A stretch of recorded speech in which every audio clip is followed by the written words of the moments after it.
Yeah. Okay. Yeah, there we go. There we Okay, go. okay. Yeah, because it's like, because I've just been thinking that, maybe there is something about getting like, well, I do have an Etsy store in the wings that I want to try out, but it's like in the end, I have to wait until we come back in February Oh. because I can't launch it in January because I'm literally not going to be able to fulfill any orders.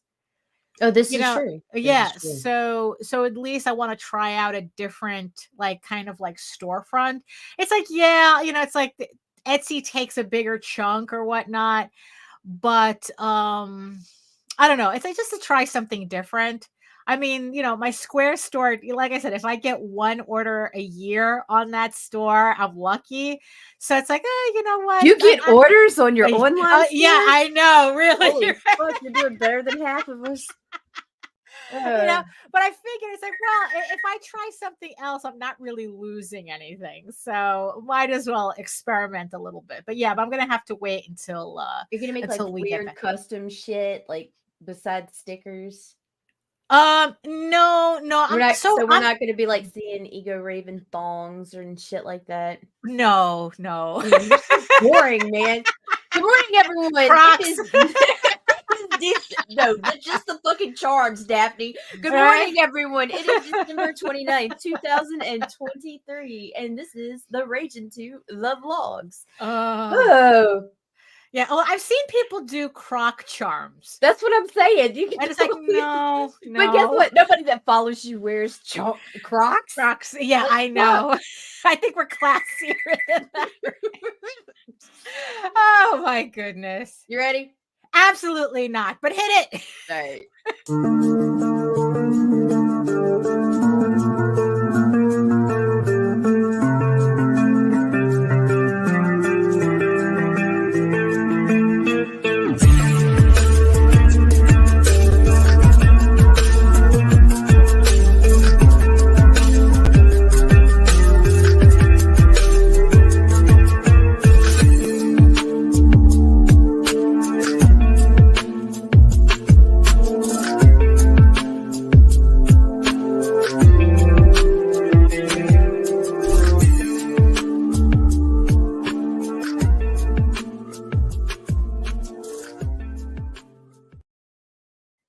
Hey, we made it. Yeah, I don't know why I keep expecting like a commercial to come on after that intro. I just think that maybe like YouTube has me a bit trained. I don't know. Well, also because usually when we have a lot of Kickstarters running, we have Right. like the videos, the goddamn Oh, Kickstarter that's videos. true. That's true. The bumps. We and haven't stuff. had, yeah, we don't have any Right. bumps right now. So Yeah, it's no, like, that's true. That's true. So yeah, but yeah, so I guess like YouTube kind of gave up the ghost on their whole blocking ad blockers. I guess they thought. Did you notice the fucking drop over the past 3 months in viewership on YouTube versus Facebook? No, I haven't. Holy No. shit, dude! We were going from about 100 views per Right. episode, dropped down to like 30. Right. Or less even. Yeah. Some of that's because they fucked with me because they won't do the ads monetization. Right. I know it is. They could say that they don't do that shit. Lying motherfuckers. Yeah, I lying agree. motherfuckers. I think they're lying. We'll have like at the end of the show, it'll be like he had 1 live viewer, but yet we had like 5 super chats. It's like, okay, bitches. Okay. Okay. Because before I was using Firefox and I forgot the name of the ad blocker that I was using specifically. And it was working like a charm for a little bit. But for a little bit also YouTube really tried to circumvent it, that I had to do this whole like private window thing, my God. like incognito window except for Firefox. I only watch porn incognito. God. Yeah, it's like, anything to not watch a commercial. Right? And then I was on Chrome and I accidentally clicked YouTube again. And I noticed that the commercials were immediately skipping. So I guess the other ad blocker. Because I fell asleep to Murder Podcast last night. Yeah. And it never played a commercial the whole time. Holy shit. Okay. Right. So either the ad blockers have all up their game to block ads, to continue blocking ads on YouTube, because I swear to God, this was like a game of chicken. I think that it's like a lot of these ad blockers are like going, we dare you to do something about it. Yeah, because YouTube, I think they realized they fucked up. They fucked up. They went, I think like, a lot of people dropped their subscriptions, started viewing lives other places. Right. Like our audience jumped mostly from YouTube over to Facebook. All of our engagement was coming from Facebook. I was watching. If I could watch a video on Facebook, I was doing that because you don't see ads on Facebook. Good morning, folks. We see y'all. Yeah, that's true. I got a little distracted. So who's joining us in the chat? All right, so we got in there because we got Plungecast, HR, O'Connor, and Glenn in Munsterland. Hello. Good morning. Good morning. And yes, I see you, my beautiful eyeball people watching us from regions beyond. And if you're watching us from Facebook, and if you're watching us from Twitter, hey, we can read your comments. But we still, why don't you just come over to YouTube, join the sexy people in the chat. It's a lot more fun over here on YouTube because you know what? It's like Facebook and Twitter are sus. Especially Twitter. So come on over to YouTube, join the sexy people in the chat and make sure you like, share, subscribe, and hit the notification bell so that you get notified whenever our shows go live. And yes, I guess, because Afraid wasn't in the chat, I almost forgot that I had an intro. So hello, everyone. My name is Daphne Lage, and I'm a comic book artist. I'm a cartoonist, illustrator, and a comic book artist from New York. Just because it's the last show of the year, right? Why do anything correctly? I've been self-publishing comics since in 1992, and you know what that means. Emotional damage. Oh boy, did we have a lot of that this year. And I am known for the furry fantasy adventure Tall Tales, which returns to Kickstarter in 2024. Not even a week away, almost a week away. Gross. 2024. Yeah, so we will be re-releasing issues 1 through 5 of Tears of the Mother, which is the direct continuation of the Thieves Quest story arc. And also, joining it will be the brand new release of issue 6 of this 8-issue limited series. It's nice to be back on this. I'm going to try to, it's like, I'd like to finally finish this one as well for 2024. So, and I am known for my medieval fantasy drama, Eagle Raven, Heir of the First Unicorn, which launches February 2024. So make sure you check out the links in the show notes so that you click on the notify me button on the pre-launch so that you get notified when the campaign goes live. Issue 8 out of this 15-issue story arc. So we're almost there. There. Jesus Christ. We're over halfway, Daphne. Yeah. Holy shit. Really? I'm surprised. Bro, I feel like I'm so proud of you. Because like when all this dumb shit started, and by dumb shit I mean comics. Right. Like, when I got involved in all this dumb shit, like it was like volume 1. It was like issue 1. Issue 1, and it was like little tiny baby Daphne. Yeah, exactly. It's like and now you're like a Kickstarter fucking queen. Oh well, I wouldn't go that far. But yes, issue 8. Issue 8 of Eagle Raven, Heir of the First Unicorn, coming February in 2024. Also, in the meantime, you can read both my comics online at eagleworks.com. That's EGOWORKS, and Tall Tales, TAILS online.com. And you can check out all my videos, all 500 plus videos that I have on how I make my comics, my artwork, speed paints, the whole thing. How I make my comics here on YouTube at my channel at Daphne Lage, LAGER, which also simulcasts through the Indie Comics Network. So again, make sure you like, share, subscribe, and hit the notification bell. And to tell you more about it, here's Nita. Dude, I'm seriously so proud of you. That is impressive as fuck. Anyway, my name is Nita Lanning, and I own the Google account that runs the Indie Comics Network on YouTube, indiecomicsnetwork.com, and we bring you a whole bunch of comic shit weekly. Lately, we haven't been on our best behavior because it's the end of the year and nobody can get their shit together. Well, yeah. But everybody's coming back except for me and Daphne because we're taking a hiatus. But I'll be back at night with Tina. It's a long, complicated story, and if you don't like it, Fuck you, fuck you, fuck you. You're cool. And fuck you, I'm out.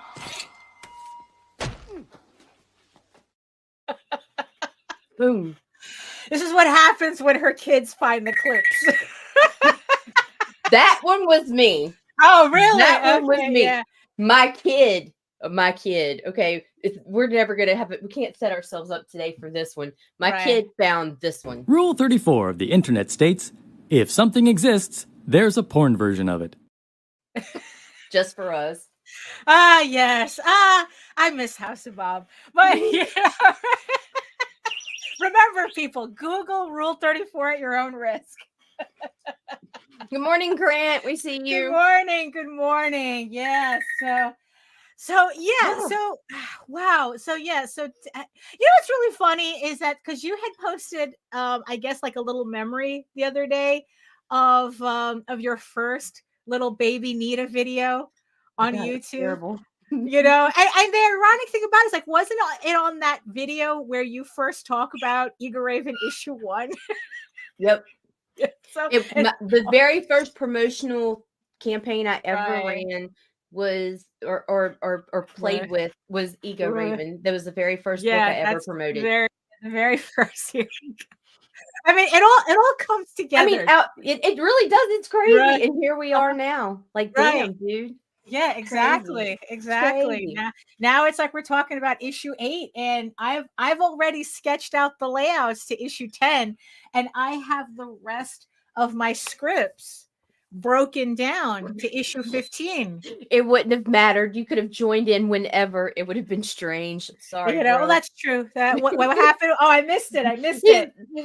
Captain Allen says I joined in at the strangest time. No, it wouldn't. No, it was all strange. Don't worry. It was all strange. That's that's the script. You're done? Yeah, this is no. Well, so I have issues 9 and 10 penciled out. Nice.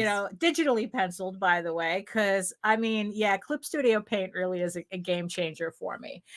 And then I broke down the rest of my script into those issues that I have left.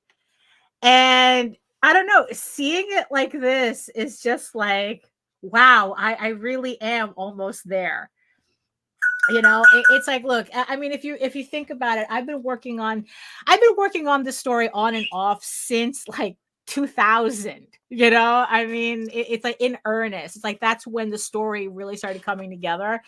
And Eagle Raven just started off as just a side project that I was just uploading randomly on my website. It was just just a side project. I wasn't really expecting much from it, but then it's like the pandemic and being on lockdown really forced me to think about what I was doing with this project. Right. And January 2020, I released the very first issue, and here we are, at the end of 2023, and in February, because I really do need that vacation in January. Yeah. In February, issue 8 out of 15, and it's just crazy. It's crazy. So since today it's kind of like our last vlog of the year, I figured we just use this time to just kind of like look back at the train. Oh my God, you want to reflect on train wrecks? Well, because the thing is, though, I think that it's good for us to realize, to kind of like give us a reminder as to where we came from, so that so it's like, we go back. It's like, so it's like, we expand on things that we want to expand on, and we leave to the past. We leave to death what's in the past type of thing. So as we look forward to 2024, no, we're not looking forward. Okay. It's not maybe looking forward to 2024. I'm fucking hopping on a plane and coming to that's see you. true. So yeah, I'm looking forward to shit. Yeah, that's true. Like I said, we really do need a proper vacation. A vacation that you are not sick on for a change. I'll do my best, okay? Right, yes, exactly. At least Mount Sinai is nearby. So God. So how was your So how was your 2023? And when you look back, it's like, so and a lot happened. Right. 2023. 2023 was one of Right. the worst and one of the better years of my life at the same time. Right. Because it started out with, okay, so 2022, like a lot of people, like 2022 started out as complete shit.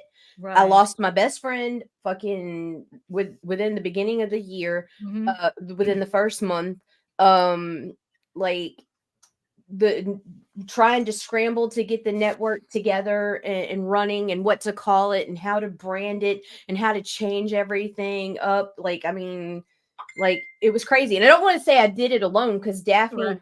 like 100% there for me. Like, I mean, but just the shift and I had to go through a self-destructive phase. So 2022, I spent breaking myself down. 2023, I spent building myself, picking myself back up. And like, that's what it felt like. Yeah, that's what it felt like. Yeah, it was like, okay, yeah, the tears aren't falling every day anymore. Get up, get your shit together. You can't honor the dead by laying down and dying with them. Yeah, that's true. But 2023 had plans too that they wanted to throw monkey wrenches in, which means my husband ended up in the hospital for 3 months, fucking off work, unpaid because we didn't have disability. We worried about losing everything. We did not, because we have great friends who kept us afloat. Yeah. He ended up getting diagnosed with some crazy ass fucking disease. Right. Like yeah. 1 in a million thing that is literally usually considered like a death sentence. Like most people that get this disease, by the time they're diagnosed with it, it's too late. And it was by chance the x-ray technician took an x-ray that was higher up than it was supposed to be, and they saw something on the x-ray that raised suspicions. It's the earliest this disease has ever been caught and diagnosed, and he is set on track to be the first long-term survivor. He's going down in medical books. Yeah, really. No, yeah. But the stress of being in the hospital and worrying about trying to balance work while everything was falling apart again. Yeah. Like, I couldn't take it, and my brain decided to short circuit, and I had a little mini stroke, and that was bullshit, and it sucked ass. Right. And I was worried I was going to have a permanent speech impediment, which was really not a good thing when your job pays you to speak up and talk about things. Right. Yeah. But that it cleared up for the most part. Like sometimes I'll get stuck on a word and I'll just change the word now. I've programmed myself to just skip it. Don't sit there and stutter over it. Just move on. Right. But for the most part, the network has grown on YouTube. It has grown on Facebook. I had set to monetize by 2024. I monetized at the end of 2023 on all social media platforms. So I mean, it's just been, and I've gotten new jobs from more clients and jobs that I like. Like, I don't have to take every job that comes along now. I can be more selective.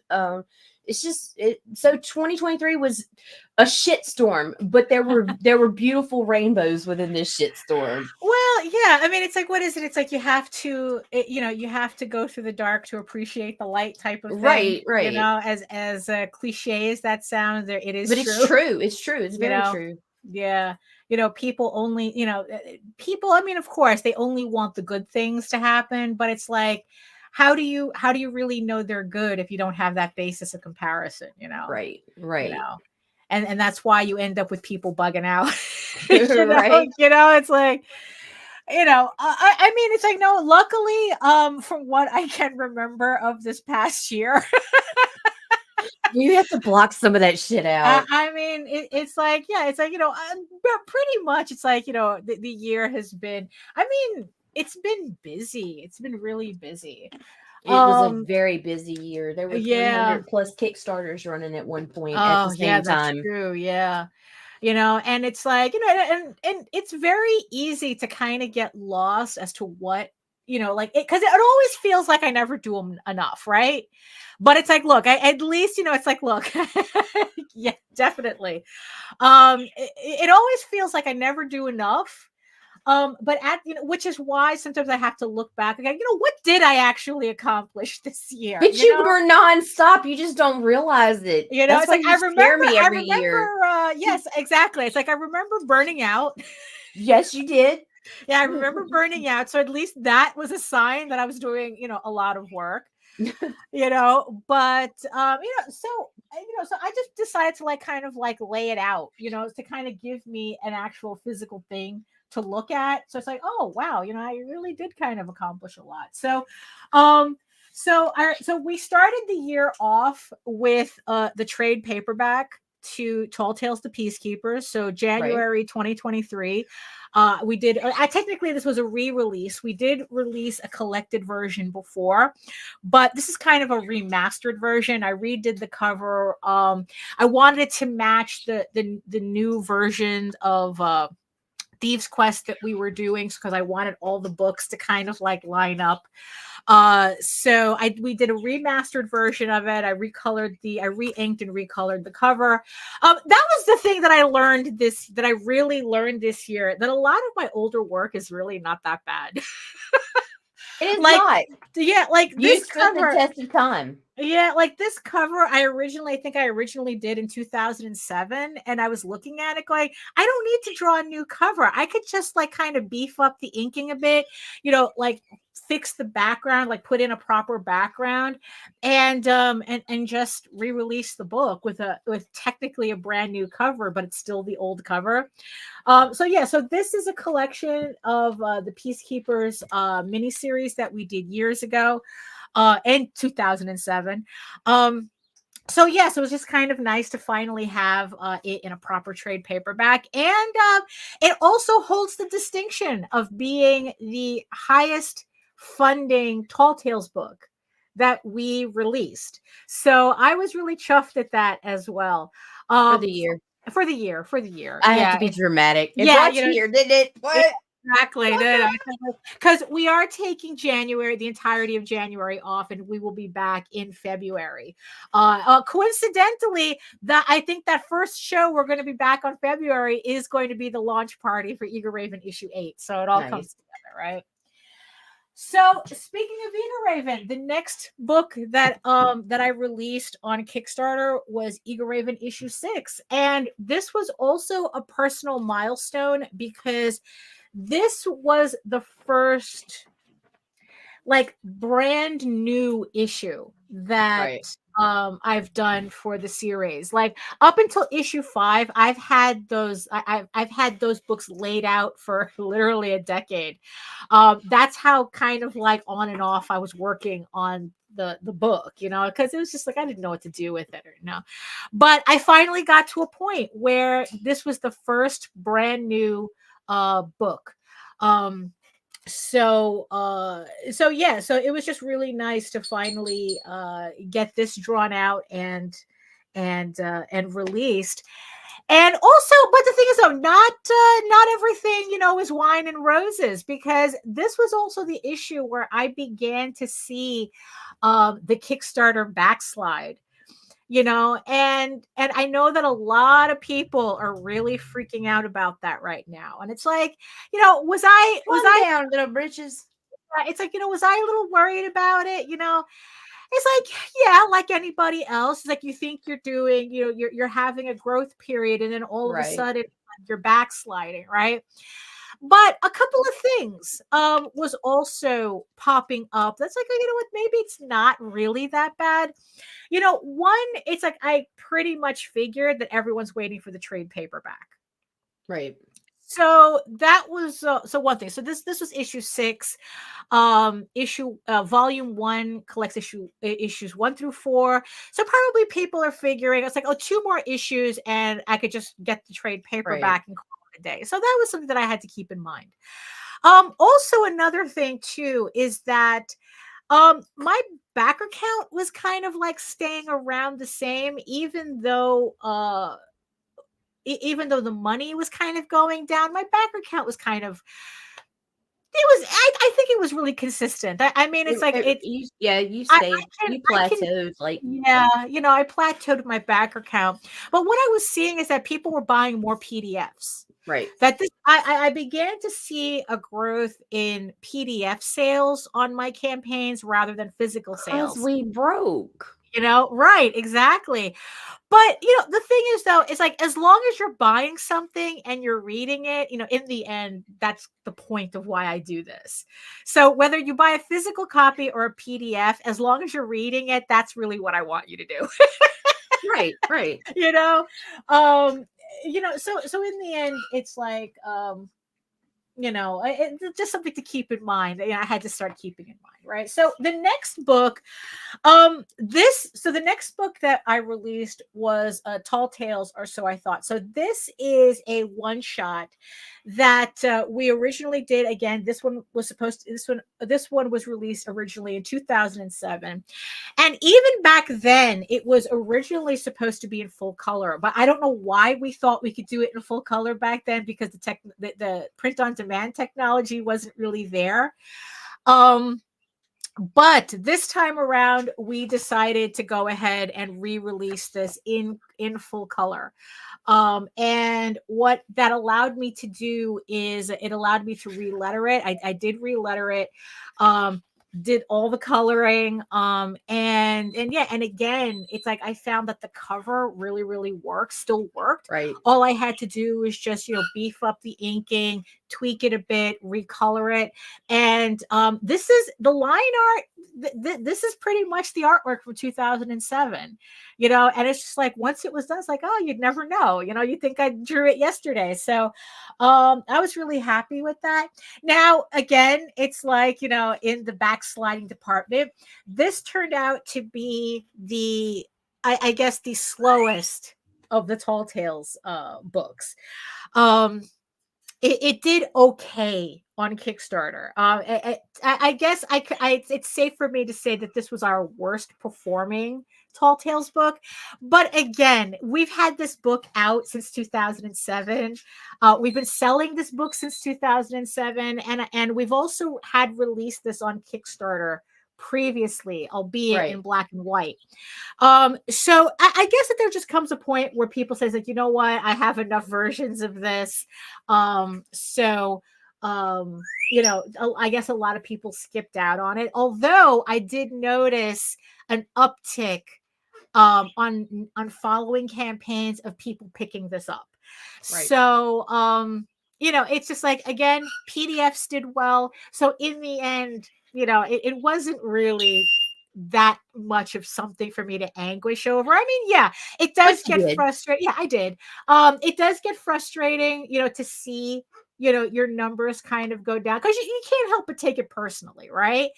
But in the end, but the thing is, I know, because I'll lord over. Remember when I used to lord over the sub count? I'd be like watching it every fucking day. Somebody drop off, and I would take that shit so personal. Oh yeah. Like, what I do, motherfucker? Right. Yeah. So it's the same thing here. It's like, oh, why aren't people buying it? And this, but there's always a reason, right? And it's like, and in the end, you have to appreciate the people who did buy the book, whether it be a PDF or physical, and it's like, you know what? People bought it. It's not like I lost, like, I don't know, like there's some campaigns that lost 75% of their audience. Right. And never underestimate the power of a PDF, because not only are you supporting the creator, that's a more affordable route for those that back frequently, but also it's brilliant for the creator. It's 100% profit. Like these guys right now, some of them, I don't want to have PDFs anymore, blah, blah, blah. Man, stop it. You sound stupid.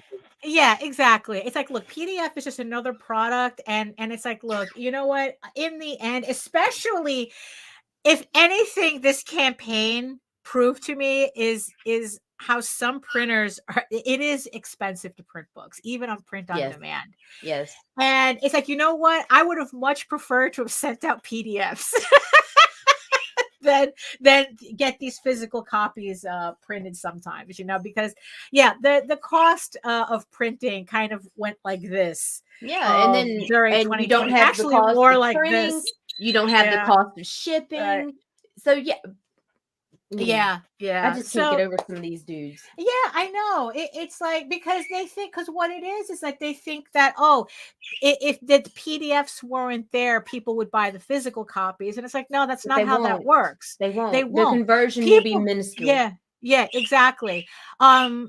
and if you don't offer up PDFs, not only do you lose the income from the PDFs, but you're not gaining that back in physical sales anyway. I mean, because the way I look at it is that the people who want physical, they're buying the physical. They're there already. They're there already.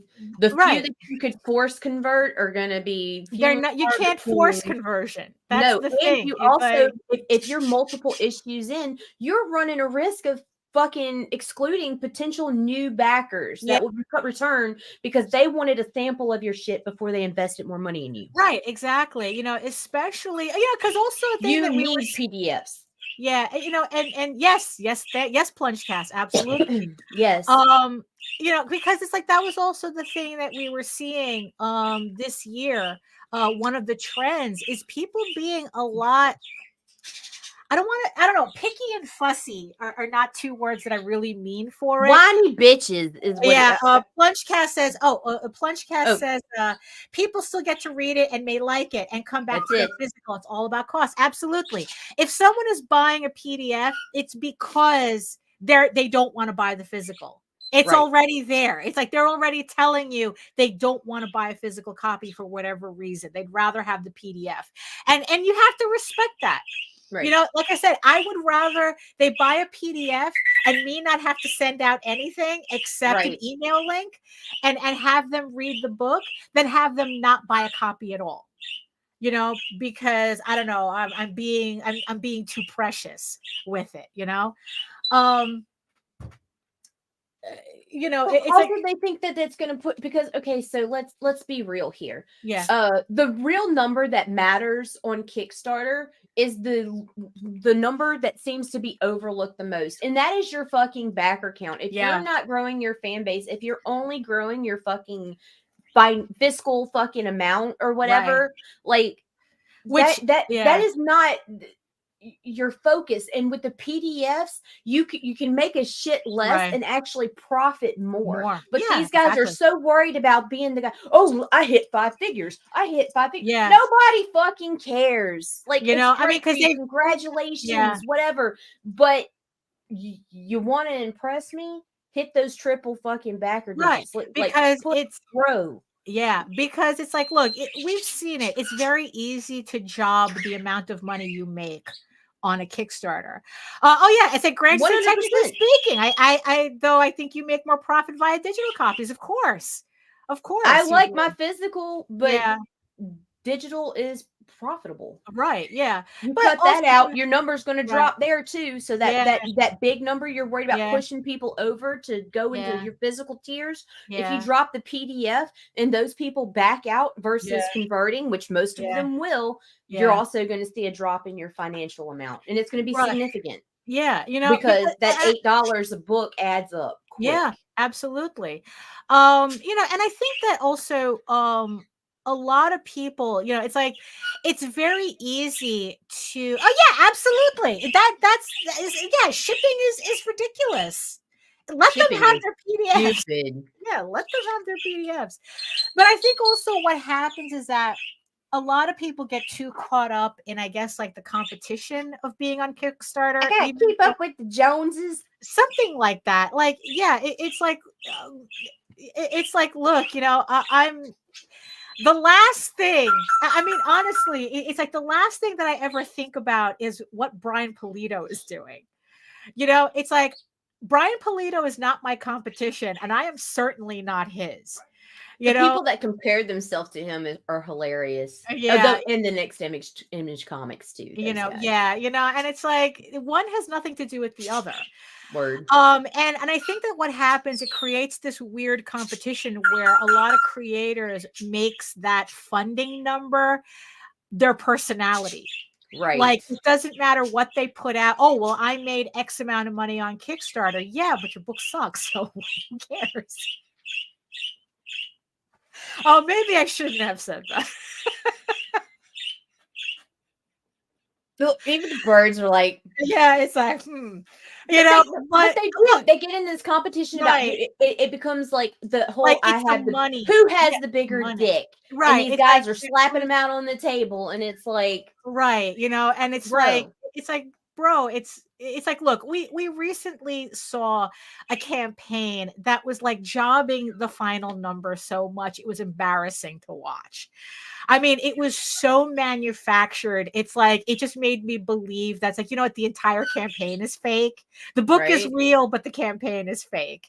Right. You know, it's kind of the same thing with a lot of people complaining how their friends and family are not supporting them as much as they feel that they should, or like they feel like their friends should be obligated to support them. And it's like, no, bro, this is what building a fan base is about. What? Yeah, and it's Is like, that yeah, how it works? yeah, I know. You know, because it's like, so, because the one thing that I found that this year I was really focusing on is building that fan base, finding out who really are my fans, who's the hot audience, you know, that's buying my stuff. And turns out it's the people buying my stuff. You know, it's like, you know, and I've been experimenting with a few things that certainly have been helping.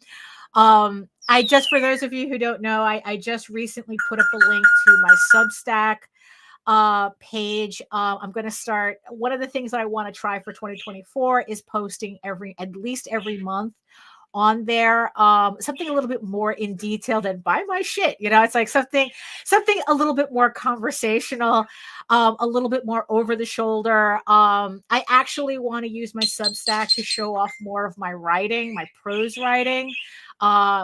So because it seems to be the only place that kind of allows me to do that. Like posting prose on Facebook makes no sense whatsoever. People just want to see images. They just want to thumbs up and move on. Like they barely read your posts. So Substack is just another way for me to kind of like experiment with that and hopefully build my audience in another way. Right. So the next book that I ended up releasing on Kickstarter this year was Eager Raven issue 7.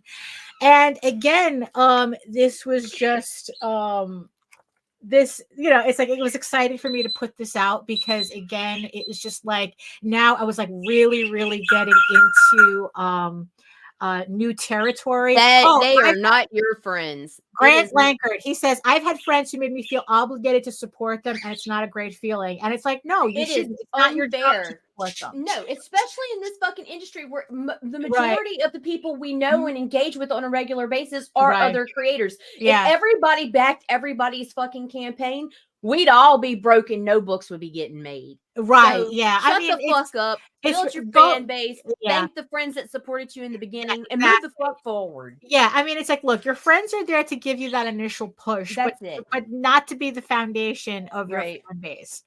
You know, it's like, look, you know, you're going to get mad at grandma. You know, it's like, stop. But yeah, it's like, no. Mad at grandma. Yeah, exactly. You know, a quarter. Yeah, I know.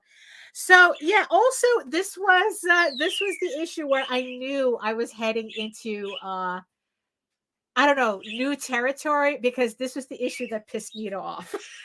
Yeah, Daphne pissed me the fuck off. I'm still mad. You know, that, right? This is the issue that pissed Nita off when I showed her the preview of when I finished lettering it. It's like, oh, you want to take a look at this? And I've ruined her day since. Oh my God. Grant says, I do wish my mom would stop telling people she doesn't like my comments. Well, look, you can't count on everybody. You know, it's like that's just the reality. Oh my God. That's fucking hilarious. Yeah. So because of the reaction that Nita had, I knew I hit a milestone. Actually, the incident itself was a milestone. So that was kind of interesting to get across. It's like also the fact that I broke the bear successfully. Yeah, it means that my story is doing what it's supposed to. By making me emotionally invested, following right, exactly. My heart out and stomping on it, Daphne. I mean, it's like, look, there's been this weird trend in publishing where people they only want cozy writing. They only want to read things that makes them feel warm and fuzzy and no conflicts. Like, look, I understand the real world sucks right now; it's on fire. You know, there are wars everywhere. I understand. Yeah, but it's better to look at these fires. These, fires here exactly. that It's like, take look, you at away least from these these real fires fires. are fictional. And it's like, look, I still want the taste of conflict because Right. that's where the story is. That's where that's where characters are made. So it's not, because a lot of people, would make the argument saying, oh, you're manipulating me. And it's like, no, that's how a story works. That's no, it's like, no, Pixar manipulates you, where Right. they give you the fucking formula that's like, oh, no, like audience cries at this point, type of thing, I'm just telling you a story that the sequence, like if I'm doing it right, that you'll care enough to be Right. upset and hit certain points. Yeah, you did. You were You know? successful. So I was very happy with that. Again, it's like, financially, again, on Kickstarter, I was seeing that. I still continue seeing that backslide. But by this point, I mean, it was still upsetting. It was still upsetting. Right. But you know what? It's like, look, it just came a point. It's like, you know what? It is what it is. I can only control my effort, not my results. So, Right. I kind of had to get over it. But I think it was at this point that I really, really was beginning to feel burnt out, because by this point, I don't remember what happened, but these two campaigns felt really, really close to each other. They were right on top of each other. Yeah, it's like, so it's like I think we shifted for something because earlier in the beginning, in the beginning of 2023, or actually at the end of 2022, we sat out together in a back room, and planned out 2023. Yeah, and there was more space, so something happened that we shifted. Yeah, I wasn't sure what was what happened at these two campaigns. Unicorn Viking slut.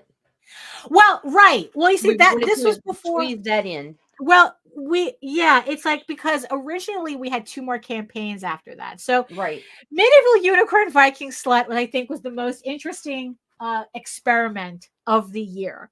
It was a joke that started the year before on Facebook, when we were joking about the algorithm on Kickstarter, and it just completely morphed into its own project.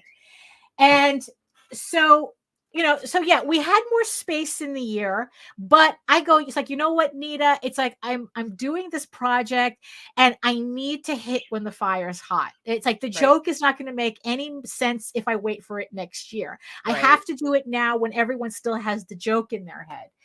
So we squeezed in another book. So we did this in November? No, October.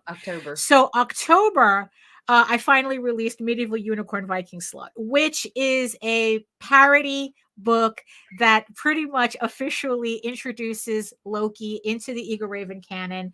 And for everybody who just wanted to stick with the canon, I also had Tales from the Outer Kingdoms, which is a collection of shorts that relate to the actual story.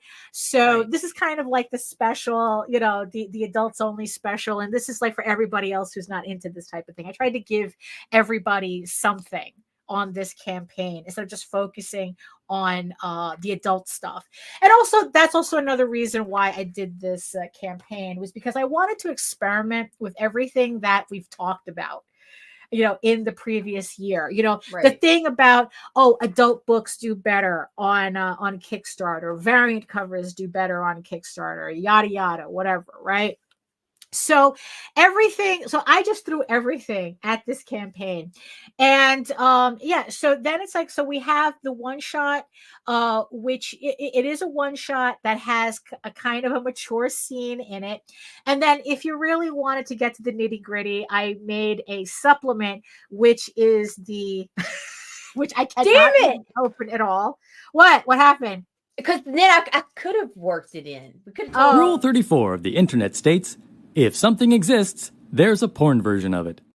But now, and Daphne, Rule 34 her fucking self. You cannot Rule 34 me, because I Rule 34 me myself. So Exactly. So if you wanted to see Rule 34 Eagle Raven, it's right here. Which, by the way, if you missed the campaign, I will have copies of this on the issue 8 campaign that you could buy as an add-on. So if you missed the parodies, you can, the adults only, and mind you, I am serious when I say that this is adults only. Only. I am not. Yeah, it's like, you know what? I'm liberal with that shit. Adults only. I am not the type that teases people with my artwork. If I say my characters are fucking, they're fucking. So, so this was a very interesting experiment because one, for the types of books that I was offering, I think it made up to 8.6, I think. It right got up there to 8.6. So it was my highest campaign for the year.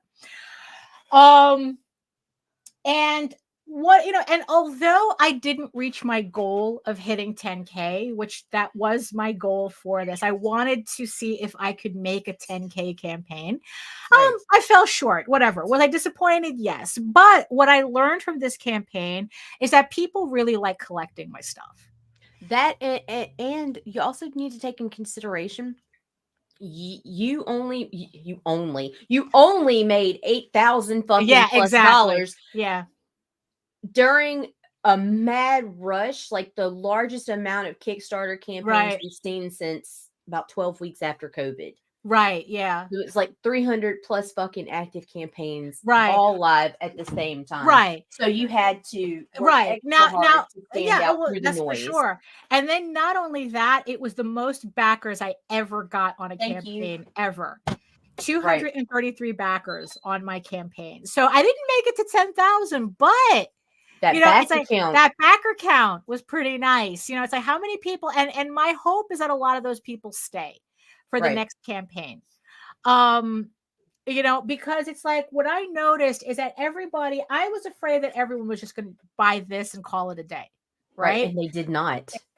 They did not. I was too. It completely shocked me. Bought all 3 books, and nobody wanted to feel dirty. Like, I can't just buy the porns. So I made it easy. I made it easy for them. It's like look, no shame here. I'm the one that drew it. So most people bought all 3 books in both PDF and physical. Right. PDFs and physical were neck and neck. They were literally like 50% of my campaign was physical and the other half was digital, which, that's why I don't understand anybody who would say it's like, oh, I'm not going to offer up PDFs. It's like, I don't either. I don't get that. It was literally half the campaign. That's madness. And not only that, when it came to, I made a lot of good variant covers on this. Actually, all of my variant covers were pretty good on this one. And what surprised me as well is that people who bought the variant covers bought all of them. Yeah. Yeah. Yeah. So people bought all of the variant covers too. I didn't have like one sell like significantly more than the other. Right. People wanted all of my books. So it was a very interesting. I mean, I think it's like, if I based my personality on a $10,000 campaign, I'd still be disappointed. But now it's like, okay, you know what? What did I learn from this? Right. That people want my book. Right. That people buy my book because they want my shit. And it's like I said, it's not like the porn supplement, did gangbusters. It did equally along with everything else. So, so I learned that. The hope is that a lot of those backers, 233 backers, stay for the rest of the series. Right. But here's also the thing that I learned too. It also taught me that I really needed to just concentrate on the main series. Right. This was a fun side quest. I don't regret making these books at all. It was I really did enjoyed it making these books. So I don't regret it at all. But the thing is though, is there a possibility for a second round at this? Yes, I actually have a story outlined for it, but it's going to wait until after I finish the 15 issues. Right. It's just that, you know what, that was also the thing that I really, really learned, especially also watching other people completely freak out. Because of, I guess whatever trends are changing on Kickstarter. And it's like, you know what? No, the theme for 2024, going into 2024, is hyper focus. That's it. It really is. It's like, you know what? Honestly, it's like by the time 2025 comes around, I want all of these issues penciled out. Mm-hmm. I want all of this done. I want the entire series completed in pencil form, so that all I have to do is just circle back and just start inking and coloring. Yes. That's really my goal for this. Also, it's like, it also includes, because we're going to be releasing Tall Tales as well. That's also part of my goal, to get the 2 books left for that series, that mini series, also have those penciled out. So pretty much my goal for 2024 is to get all my outstanding issues penciled out, and lettered, because that's also what I'm doing at the same time. I'm penciling and lettering at the same time, which I found really helpful, because it gives me the opportunity to change panels or dialogue depending on how it's laying out, because I have them both together. Right. So in the end, it's like, that's what this campaign taught me. Focus. I have to focus. And then it's like, after so after I have all that sketching done, then I can see, I was like, okay, like, what else? Okay, now I can start playing. See, you have to learn how to say no to yourself in 2024. I have to learn how to stand firmer and say no stronger to other people. Yeah. Yeah. I mean, life goals. Life goals. Yeah, I know. Because I think that it's more important for me to finish these books than anything else, honestly. It's like, am I, because look, it's like it's like I always mention the Stoics. It's like, you have no control over results, only your effort. So you know what? That's where I'm going to put my effort in my efforts. Right. Will I ever have a $10,000 campaign? I don't know. And you know what? It's like, as long as I finish my book, who cares? It's like, honestly, in the end, the important thing for me is to have a complete book, have a complete series, to have Tall Tales, Tears of the Mother complete, to have Eagle Raven, Heir of the First Unicorn complete. Those are my goals. That's what's important. If any of them make 10 grand, great. If they don't, doesn't matter. That's not my goal anyway. So that's what I'm focusing on for 2024.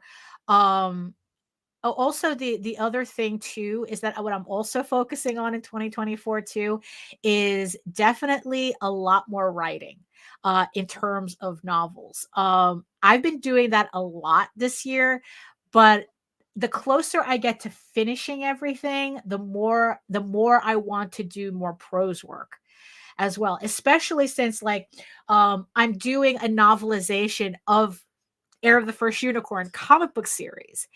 And right now I'm at the butt end of finishing the novelization for issue 4.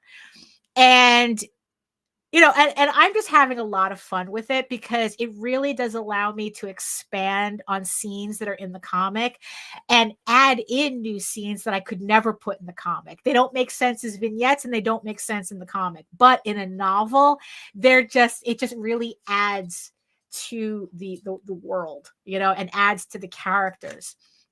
And I'm really, really happy with how it's coming out, and I really want to do more of that for next year. I really, it's like I'm just finally figuring out, the butt end of doing an EPUB. So on the next campaign, so on issue 8, what I want to do, I think I'm pretty sure this is how I'm going to do it, because I wasn't sure how I was going to start releasing these chapters. I think what it is, because Jaden's working on a cover for me for the first chapter, the first prose chapter. And I think what I'm going to do is I'm going to offer it as a stretch goal on the next campaign. There you go. So, so if you want to, so it's like, yeah, so that way everybody gets a copy of, they'll be able to get it as a PDF, and they'll be able to get it as an EPUB. So I'll get to experiment with those formats. And also the thing is that I want to do, I keep talking about the audiobook, right? And I'm always getting like certain points of it. Yes, Plungecast, you can really flesh out the story more in a novella in prose. Yeah. And that's, and I'm loving it. I'm loving it. I keep talking about the audiobook. I've yet to release an audiobook. I've been talking about the audiobooks for several years now, but it's because I think I figured out how I'm going to do the audiobooks. So what I want to do for this first chapter, do an audiobook that gets released on YouTube. So you'll be able to listen to it. So it's nothing I have to distribute. You want the audio. So I said, you're going to get a PDF, you're going to get an EPUB. And then if you want to hear the audiobook, you just go to YouTube and you could hear it there. Me read as read by the author, it's going to be set up like one of those like bedtime story videos where it's like you just listen to it. It just has like the one image that has like a little animation on it, and then you just listen to it. So I think that's just gonna be a fun thing to offer up. So that's also what I want to do. I want to make sure I kind of like, but definitely next year, sketching out all of the issues that I'm missing to finish the story, and then doing the audiobooks, and then doing the prose versions, and then doing the audiobooks. That's kind of what I'm seeing myself for 2024. And stop, and it's like trying not to freak out over things. Staying out of drama. If it's not about me, it doesn't affect me. It's like, I don't give a shit. It's like, and you know what? It's like, honestly, I think a lot of you should take that into consideration as well. Because honestly, it's like, I mean, really, it's like if someone does an ugly cover, who cares? Show us on the chart where the ugly cover from Marvel touched you. I mean, it's like, let's leave that in the past. I mean, who cares? It's like, because you know what? Those companies don't care, neither should you. So if it doesn't affect you, if it's not affecting you, it's like, what, and look, and it's like, it's like, I think we need less drama for 2024. Concentrate on your work, less drama. Be so busy with what you have to do, you don't have time for drama. I it's like, honestly, I think that might be a good goal for a lot of people. I agree. Be like, as Marcus Aurelius says, mind your fucking business.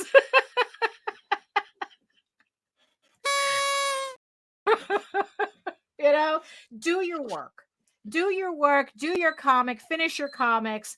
It's like, how it comes, it will come, and it's like, the results, it's like, look, as long as you're putting out the best story and the best work that you can put out, that's what you need to focus on for 2024. Because I know that's my goal for 2024.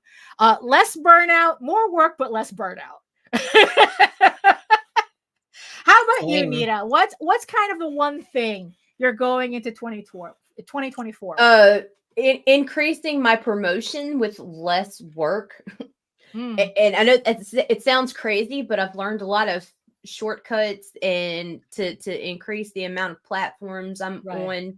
There's a little bit more time consuming, but it's less frustrating this new way I'm trying. I also want to slowly introduce, because there is a lot on my plate right now, a Kickstarters for Kids group. Okay. Where I can separate the adult content with the all ages family friendly, like a group just for books intended for 17 and under. Right. And with that long-term plan, so nobody hold me to this right now, is actually starting a network for it because I figured out a way to promote on YouTube to direct back to social media for links. Oh, okay. So these guys, hopefully I can give them a little bit of a platform boost. Right. Yeah. Because selling like all ages stuff on Kickstarter, that's a hard sell no matter And what. not because when you hear all ages, everybody thinks babies. But yes, there will be baby books in this allowed in this too. But I'm talking the mid-range stuff, like fucking you'd let your 14, 15, 16-year-old Oswald, Tall Tales. They would be a good match there. Yeah. Just something to where a parent can browse with their kid if they wanted to, and it's a safe place, be it YouTube or Facebook, where they can get into the independent comics too, because a large part is everybody's complaint is we're not reaching the younger kids. Well, a lot of these platforms, specifically YouTube, make that really hard for anybody to do it anyway because of the clauses in marketing to children. Right. Yeah. It's. I think it's. Oh, is it COPA? The COPA laws. And I figured out ways to where that can safely be shifted over if the child's interested enough. Because everybody keeps saying, "Oh, well, the kids don't have the wallets." No, the kids don't have the wallets. But let me tell you something: parents will do anything they can for their kids. And if that means if your kid wants a $30 fucking Kickstarter book, you're going to find a way to get your kid that $30 Kickstarter book. Yeah. So I just think that there needs to be more social media options available to the Kickstarters that are running, that would target a younger audience. Right. But as far as everything else, keep doing what I'm doing. I will be open to looking for a couple of more draw streams to add to the network. Don't DM me. This is invite only. Sorry, I hate to sound like a cunt, but there are people I have in mind that I would like to extend the invitation to. Right. And focus on just taking,